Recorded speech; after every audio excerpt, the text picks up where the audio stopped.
The doorbell cut through the carols as a CEO in a snow-dusted coat walked into our family's Christmas dinner, silencing every laugh. I'm Nolan Reddick, 48, an internal controller, who still carries a scratched Mont Blanc pen Jonah once gave me. Ever had one quiet object hold your power when no one thought you had any? It was the kind of evening where everything looked perfect, at least from the outside. Strings of gold lights traced the roofline of my sister Mary Beth's two-story house, glowing against the frost that clung to the window panes. Inside, the scent of roasted turkey and pine candles wove together with the faint hum of a jazz standard drifting from a speaker tucked near the mantel. Laughter rose and fell like a tide, buoyed by glasses clinking and forks tapping against china, the soundtrack of yet another holiday that had little to do with warmth and everything to do with appearances. I had just set my mug of hot cider on a coaster when Mary Beth's laugh cut through the room sharper than the tines of the silverware she adored. "Here he is, our family's very own paper counter," she announced, raising her wine glass in mock salute. The conversation around the table froze, then rippled into awkward chuckles. Her husband smirked, as if on cue, while a few cousins traded quick glances, unsure whether to join the performance or feign interest in their plates. My mother, Ellie, fiddled with her napkin and stared at her untouched cranberry sauce, silent as always, when her eldest daughter took center stage. I felt my hand drift to my breast pocket, fingertips brushing over the cool lacquer of the Mont Blanc pen resting there. Jonah had given it to me years ago when I took on my current role, calling it a reminder to sign only when it matters. The pen had a reassuring weight, solid and smooth, and I let it anchor me as Mary Beth's voice continued its sweep through the room. I didn't answer her jab. Instead, I let my thumb roll along the clip of the pen, a quiet tether to the patience I'd learned to cultivate. Mary Beth wasn't finished. "You know, Nolan, we were just talking about salaries the other night. Chad was saying our new barista probably makes more than you do, what with all those tips." Her grin widened as her eyes swept the table, gathering a chorus of obliging chuckles. One uncle muttered something about how at least paper doesn't talk back, which earned another ripple of polite laughter. I took a slow sip of cider, the steam fogging my glasses, just enough to blur their faces into indistinct shapes, and listened as the conversation shifted toward vacation homes and business bonuses, my presence treated like a polite footnote. The jazz tune changed, sliding into a softer melody, and I watched the condensation slide down the side of my mug, one bead of water after another, catching the light before disappearing into the coaster. It was easier to focus on that than on Mary Beth's list of Chad's latest triumphs, her voice rising every so often to emphasize another figure, another acquisition, another thing meant to separate us on some invisible scale she alone had drawn. Ellie finally glanced at me, her expression tight, but she said nothing. She never did. I offered her a small, reassuring smile, more to convince her than myself. By dessert, Mary Beth decided to push further, swirling the last sip of red wine in her glass. "I'll bet," she said with a mock conspiratorial whisper that was loud enough for everyone to hear, "he doesn't even make more than the kids steaming oat milk at Chad's shop." Imagine that the mighty internal controller counting coffee beans instead of dollars. Laughter circled the table again, some of it nervous, some of it genuine, all of it grating in its sameness. I felt the weight of every chuckle, every sidelong glance, but none of it was new. It had been years of these digs, wrapped in the shiny bow of holiday cheer.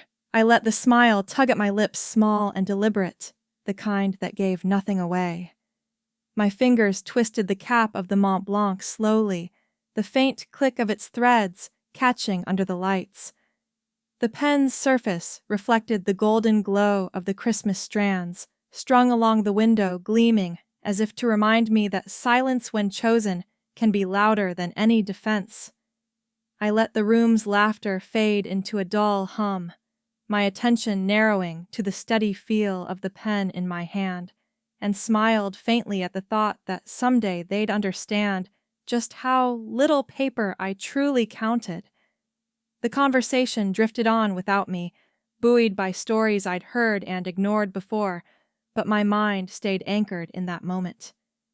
I kept my grip on the pen, its smooth barrel warm against my palm, and traced the curve of its clip as if committing the shape to memory.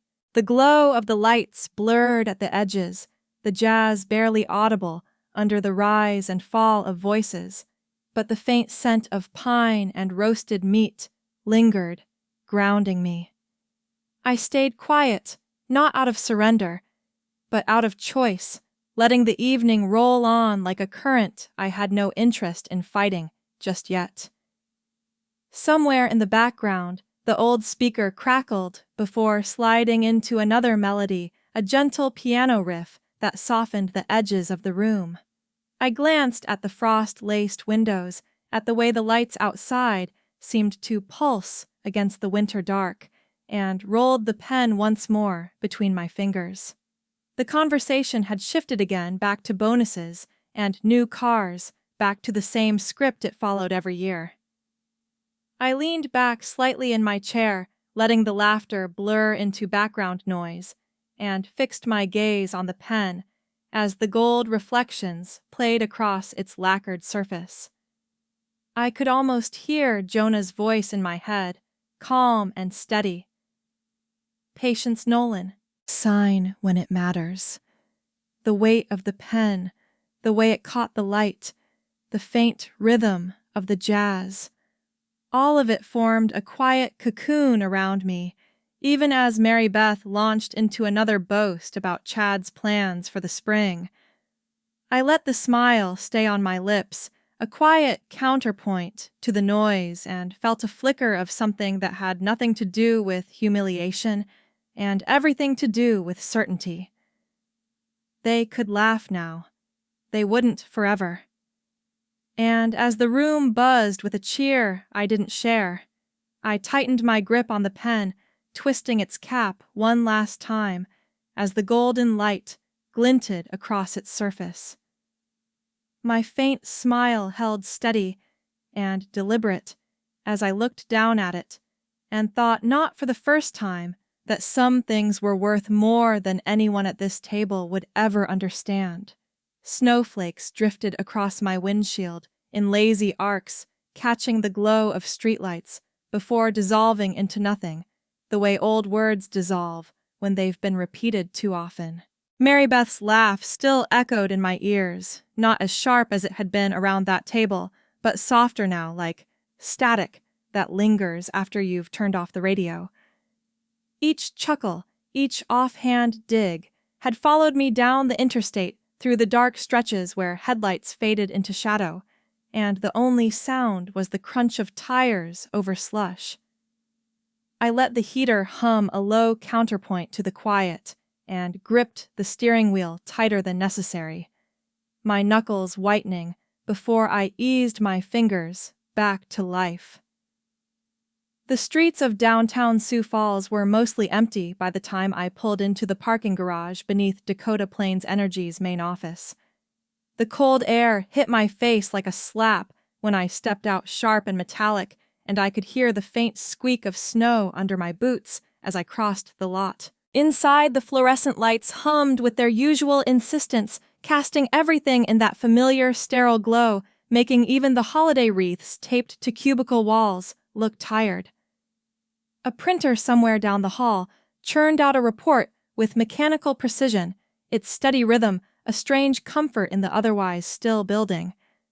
I settled into my chair and flipped open my laptop, the screen's pale light reflecting off the chipped rim of the mug on my desk. The coffee inside had cooled to the point where it tasted more like the ceramic than the beans, but I took a sip anyway, more out of habit than anything else. There, at the top of my inbox, blinked the subject line that would decide the shape of the next few days: urgent pension fund review. Colton Avery's name, short and to the point, carried a weight few others in this building truly understood. My signature, written in a quiet hand with that pen Mary Beth had mocked, could mean the difference between stability and chaos for hundreds of employees by year's end. I opened the attached spreadsheet rows of figures, stretching on like a quiet city grid, and began to comb through the data cell by cell. Somewhere in the middle of column F, between the projected liabilities and the accrued interest, I found a discrepancy, a missing allocation that left millions hanging in limbo. My eyes traced the formulae, my fingers hovering over the keys, as if touching them too quickly might erase the fragile thread that held the numbers together. The office around me felt even quieter, the hum of the heating ducts more pronounced, like the building itself was holding its breath. The Mont Blanc pen rested just to the right of my keyboard, still capped its black lacquer, catching a sliver of the overhead light. I reached for it not to write, but to feel its weight, the subtle balance Jonah had once told me to pay attention to. "A good pen doesn't just sign," he'd said, handing it over on a rainy day years back. "It reminds you when not to." I rolled it between my fingers, the smooth surface grounding me as I scanned Colton's message again. The words were polite, but edged with urgency. He trusted me to fix this, but the clock was running out. The junior accountant, a quiet kid whose name I could never remember on the first try, peeked his head around my cubicle, just long enough to nod before disappearing again, his own stack of year-end reconciliations clutched like a lifeline. I didn't bother speaking. He knew better than to interrupt when the pension files were open. Instead, I heard the faint echo of his footsteps retreating, leaving me alone with the glow of the screen and the whisper of the printer down the hall. My phone buzzed, breaking the rhythm of numbers scrolling past my eyes. A reminder lit up the screen: family dinner, Saturday 6 p.m. I stared at it for a long moment, thumb hovering over the dismiss button, before closing the screen entirely. The thought of another evening spent as the quiet target of Mary Beth's jabs, the unspoken questions in Ellie's glances, felt heavier than the stack of reports beside me. But I wasn't about to let that static seep into this room. Here, surrounded by rows of silent cubicles and the gentle creak of the heating vents, I still had control. I took another sip of the lukewarm coffee, wincing at the bitter edge, and drew a deep breath as I navigated to the summary page. The figures lined up like soldiers, waiting for the final order, the one only I could give. My signature would release the funds, settle the books, and keep the company's promise to its employees intact as the new year loomed. Outside, a gust of wind rattled the windows, faintly a reminder of how thin the line was between the warmth inside and the cold waiting beyond. Leaning back slightly, I set the Mont Blanc pen on top of the unsigned reports. Its weight, small but unmistakable, settled the stack, as if holding it all in place. The reflection of the overhead lights danced along its scratched clip, and I found myself tracing that glint with my eyes, letting it steady me the way it always had. The numbers on the screen could wait another minute. For now, the pen's cool barrel and familiar heft were enough to anchor me against the chaos beyond these walls. The laughter that still buzzed faintly in my memory, the silence of the streets, the decisions waiting in every cell of that spreadsheet. The printer down the hall spat out another page, and the ductwork groaned softly as warm air coursed through the building. I looked out through the narrow window near my desk, watching snowflakes spiral beneath the glow of a street lamp, tumbling, colliding, and disappearing into the dark. My gaze drifted back to the pen, its shadow stretching across the reports, long and deliberate, as if reminding me that patience isn't the absence of noise, but the choice to move through it quietly. I closed my laptop, leaving the spreadsheet unsaved for now, and rested my hand on the reports. The Mont Blanc stayed put, a silent anchor, the last thing I saw before switching off the desk lamp. The hum of the lights faded as I walked toward the elevator, the pen's reflection briefly catching on the edge of the desk before it disappeared into shadow. Outside, the snow still fell soft and steady, muffling the city, until only my own footsteps remained. The bell above the diner door gave a tired jingle as I stepped inside, and the warmth hit me all at once, a mix of bacon grease, maple syrup, and the faint tang of black coffee that had been sitting on the burner too long. The glass panes by the entrance were fogged from the clash of spring chill, and the heat inside turning the world beyond into a watercolor blur. For a moment, I just stood there, letting the scents and the low murmur of conversation seep into me, erasing the edge the morning had left behind. The jukebox in the corner hummed a half-forgotten country tune, a steel guitar twang drifting through the air like a memory I couldn't quite place. Jonah was already there, tucked into a booth by the window, his coat draped neatly beside him, a hand wrapped around a chipped white mug. He looked older than the last time we'd met, the lines around his eyes deeper, his hair a little thinner, but his posture was the same, upright, steady, a kind of quiet defiance against time itself. As I slid into the seat across from him, the vinyl creaked beneath me, the sound oddly comforting in its familiarity. He didn't speak right away, just stirred his black coffee with a deliberate rhythm, the spoon tapping softly against the ceramic like a metronome. Without a word, Jonah reached into his coat pocket and pulled out a thick envelope, sliding it across the table toward me. The manila paper whispered against the laminate surface, the weight inside shifting slightly as it came to a stop. "Keep these close," he said, his voice low enough that it barely carried over the jukebox. His gaze met mine, steady but serious. "And keep your head even closer. You know how these people work." I let my fingers hover over the envelope for a moment before drawing it toward me.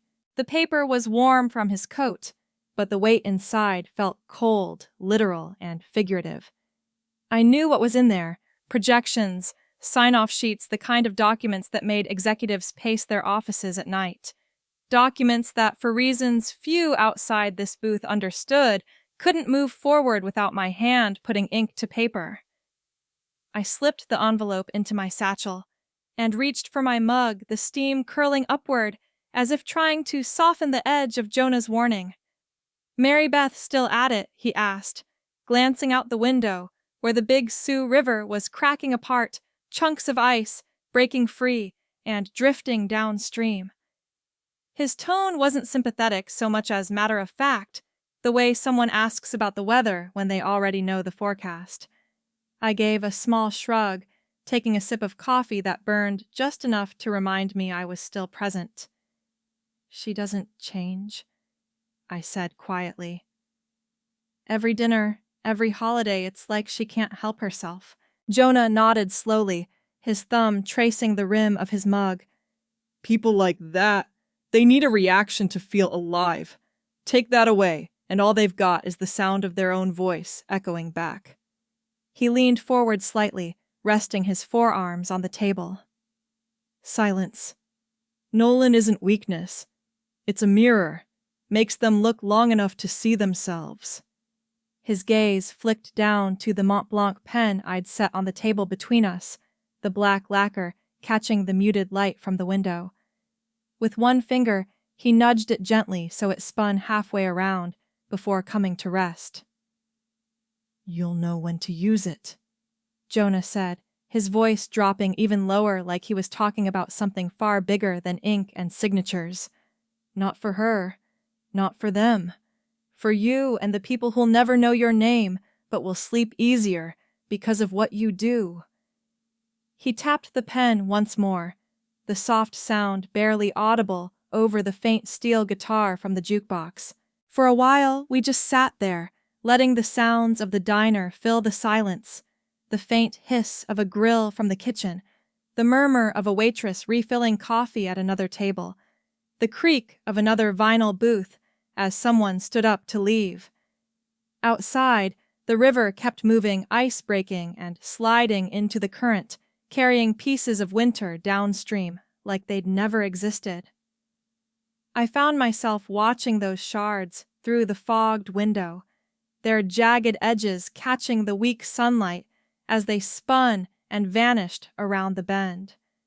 Jonah broke the quiet with a slight lean forward, his eyes narrowing in the way they always did when he wanted me to listen closely. By December, he said, his voice, Even people will finally see what you really do if you don't blink first. They'll figure it out on their own. You won't need to say a word. He reached for his coffee again, his hand steady despite the slight tremor age had etched into his fingers. But you can't flinch. Not once. I glanced down at the pen again, at the smooth curve of its barrel, and the faint reflection of the diner lights along its clip. The air between us felt thicker than the steam rising from our mugs filled with things we didn't need to name. I nodded once, a simple acknowledgement, and leaned back against the booth as the jukebox switched to another tune, this one softer, almost mournful. As Jonah signaled the waitress for another refill, I turned my gaze back to the river. The ice was still cracking pieces, still breaking free and gliding away, leaving behind a widening path of dark, moving water. Watching it, I couldn't help but think about the cracks in my own family, the fractures widening with each dinner, each smirk, each paper counter jab. Maybe like the river, some things had to break apart before anything could start flowing again. I stayed there a little longer, the envelope secure in my satchel, the Mont Blanc pen cool under my fingertips, the warmth of the diner, the hum of conversation, the soft twang of country music. All of it formed a small, steady bubble against the cold waiting outside. And as I watched another shard of ice slip beneath the surface and disappear, I wondered just how much further the cracks in that facade would run before the thaw was complete. The dining room felt almost staged, like someone had arranged every candle, every polished fork to convince the world that we were a family steeped in warmth. Christmas Eve. Another year, another tableau of crystal glasses catching flickers of candlelight shadows from the roaring fireplace dancing along the walls. Outside, snow drifted across the windows, each gust briefly frosting the glass before fading into the night. The smell of roasted ham and cinnamon wove through the chatter coating the air with a sweetness that felt heavier than it should. Beneath the soft holiday music playing from the corner speaker, there was a pulse of tension, subtle but there, weaving between every clink of cutlery. As I settled into my chair, my phone vibrated in my pocket, the screen lighting up just enough for me to glimpse the message before I turned it face down on the table. Be ready tonight. C.A. Colton. Avery didn't send messages lightly. I slid the phone away, my hand lingering a moment longer than it needed to, and reached instinctively toward my breast pocket, fingertips brushing against the smooth lacquer of the Mont Blanc pen resting there. The weight of it, familiar and steady, had become a kind of tether these past years, a quiet reminder to keep my calm, even as the world around me stirred. Mary Beth was in rare form tonight, her laugh a little sharper than usual, fueled by the wine that seemed to refill itself in her glass. She held court at the head of the table, recounting Chad's latest business move, something about a new cafe franchise, and peppering her tale with the kind of loud, knowing glances meant to gather an audience. Every so often her eyes darted my way like she was waiting for me to react. I didn't. I cut into the ham on my plate, let the warmth of the food soften the edge of the room, and kept my focus on the steady hum of the fire, the subtle scent of cinnamon that hung in the air. Then she spotted it. With a tilt of her head and a smirk pulling at her lips, Mary Beth reached across the table and plucked the Mont Blanc pen from my pocket before I could react. She twirled it between her fingers like it was a toy, the lacquer catching the golden light as she held it aloft. "Well, well," she said, her voice pitched just enough to draw everyone's attention. "Still carrying this thing around?" "Huh? What are you signing these days? Nolan coupons. Maybe a permission slip or two." Her laughter bubbled up light and cutting all at once, a spark that caught the murmurs of the others, until the room felt a little too warm, a little too tight. I watched the pen spin between her fingers, its rotation uneven under her tips, and for a moment I thought of Jonah tapping it across a diner table, telling me to wait, to let silence do the heavy lifting. I opened my mouth not to defend myself, but to suggest she be careful when the inevitable happened. The pen slipped a flash of black lacquer and silver clip tumbling through the air before it struck the hardwood floor. The sound was louder than it had any right to be, a sharp metallic echo that seemed to cut through the holiday music and the soft crackle of the fire.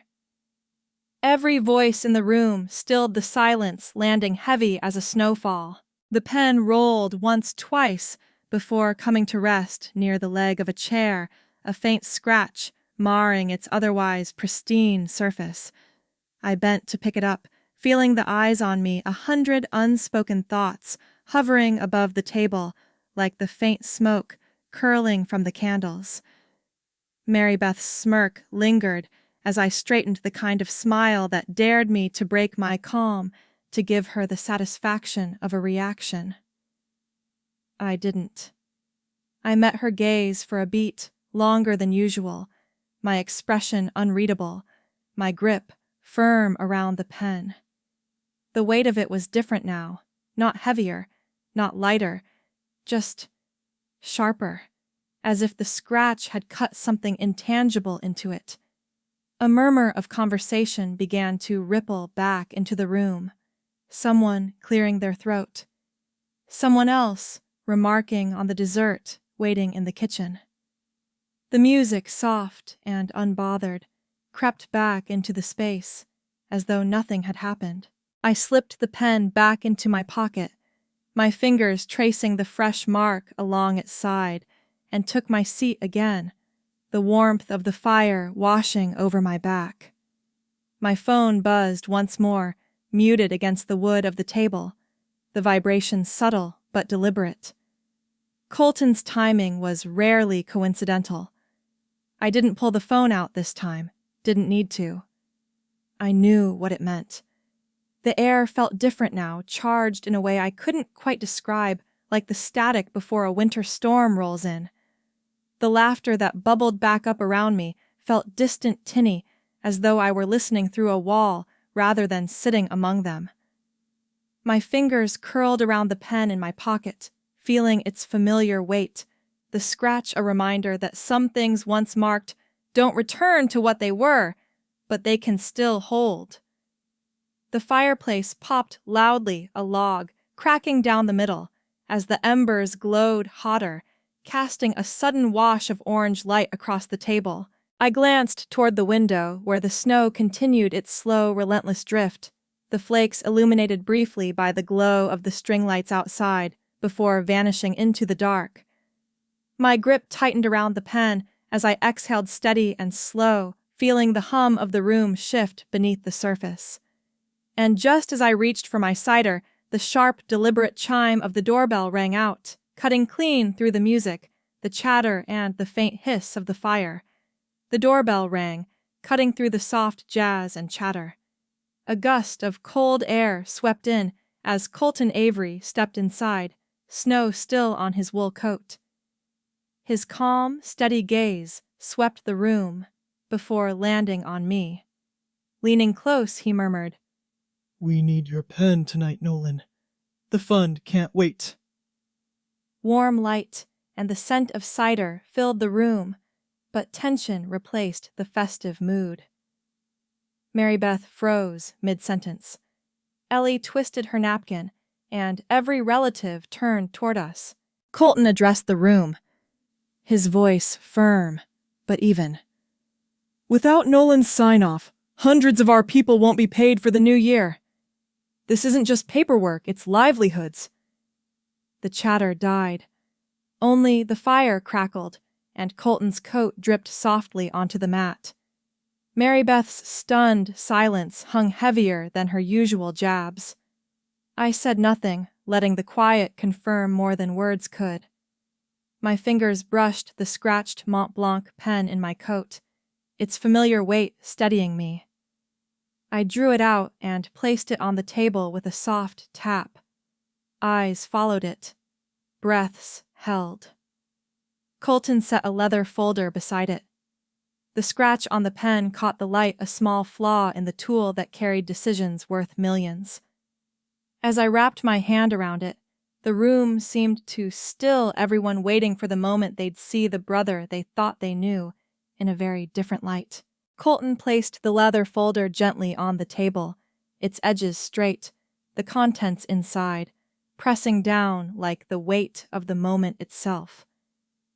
The papers were crisp, their corners perfectly aligned, and as I opened it, the faint scent of fresh ink rose mixing with the clove and cider already thick in the air.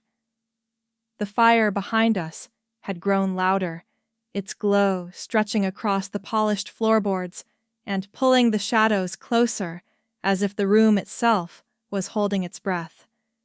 A single line near the bottom of the top page drew my eye my signature, the final mark to set everything in motion, and with it, a performance bonus substantial enough to make Mary Beth's endless boasts look like parlor tricks. She didn't know that, not yet. Her silence, so rare, seemed to thicken the air. I uncapped the Mont Blanc pen, the soft click of its mechanism puncturing the hush like a single note in a quiet hall. The scratch along its barrel caught the chandelier's light, a thin glint that somehow steadied me more than it distracted. My fingers wrapped easily around it, familiar and sure, the weight of the pen and the moment merging into something solid. I let the nib hover over the page for a breath long enough to feel every gaze in the room settle on me, their collective attention pressing against my back as tangibly as the heat from the fire. The tip touched paper, and with a few deliberate strokes, I signed. No flourish, no pause. Just the practiced ease of a man who's done this 1,000 times before, though never with such an audience. When I looked up, Colton was already clasping my shoulder, his hand firm, his expression one of genuine gratitude. "Thank you, Nolan," he said, his voice carrying clearly over the faint strains of a carol drifting from the speaker. "You just kept hundreds of families secure for the winter."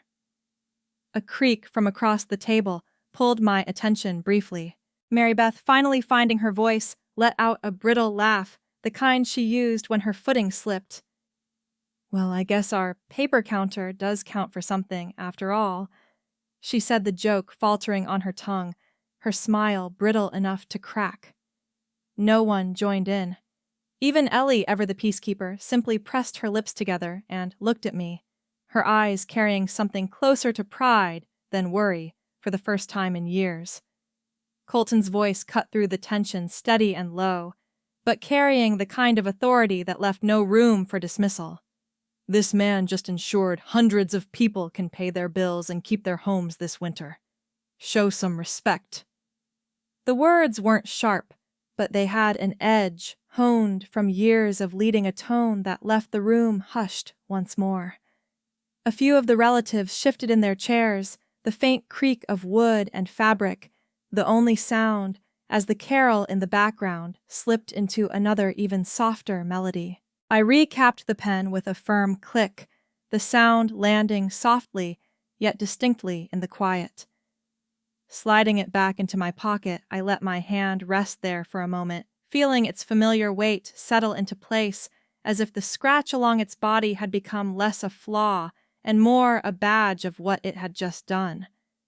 My eyes met Mary Beth's, her expression a mix of forced composure and the faintest glimmer of something closer to realization than defiance. I didn't glare. I didn't gloat. I simply held her gaze calm, even the way one might regard a gust of wind that had finally run itself out. The fire popped again, sending a shower of sparks up the chimney. Outside the window, snow began to fall harder, each flake catching the light from the street lamps and glowing briefly before disappearing into the darkness. The warmth inside pressed against the glass, fogging its edges, as the room sat in a rare, reverent quiet. Colton slid into the chair beside me, the leather of his coat sighing as he settled, and began discussing next steps in a low voice, meant only for me. Around us, the rest of the family stayed hushed, their whispers reduced to little more than the shifting of silverware and the occasional clink of glass. I didn't need to say a word. The signature, the pen, and Colton's presence had already spoken louder than any defense I could muster. I leaned back slightly, letting the glow of the fire warm my shoulders, the muted carol filling the air as the snow outside thickened. My fingers brushed over the Mont Blanc, through the fabric of my coat, the scratch cool under my thumb, no longer a blemish, but a reminder that some things only prove their worth once they've been marked. With a slow breath, I let the stillness settle over me, the moment balanced between the fading tension and the calm that was finally and quietly mine.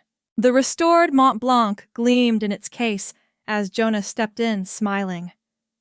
"Time to let your quiet work speak," he said, nodding to brochures for the Reading and Training Fund. Pine and ink scented the office as staffers readied the room. Jonah tapped the case. "That pen signed more than contracts. It signed you." Through the frosted window, I saw Mary Beth and Ellie approaching in the snow, the glow of the street lamp marking the start of a different kind of evening. The hall glowed with warm lights and the scent of gingerbread as I spoke briefly about second chances. Mary Beth and Ellie watched in silence from the back. After Mary Beth murmured, "I was wrong," I nodded, placing a new book on the reading circle's stack. Snow fell outside the Mont Blanc pen, gleaming in its case. Some homes aren't inherited, they're built. The scent of gingerbread still lingered as the lights dimmed, and my eyes caught the Mont Blanc pen in its glass case, polished and whole, a quiet reminder of how far I'd come. Sometimes life splinters before it steadies. A scratch can teach us what's worth repairing in objects and in people. I learned that justice isn't always loud, and healing rarely comes from proving others wrong. It comes from building something right. Even for those facing loss or betrayal, there's always a door to a steadier place if we're willing to step through. Has life ever handed you a second chance in disguise? Share your story. I'd like to hear it.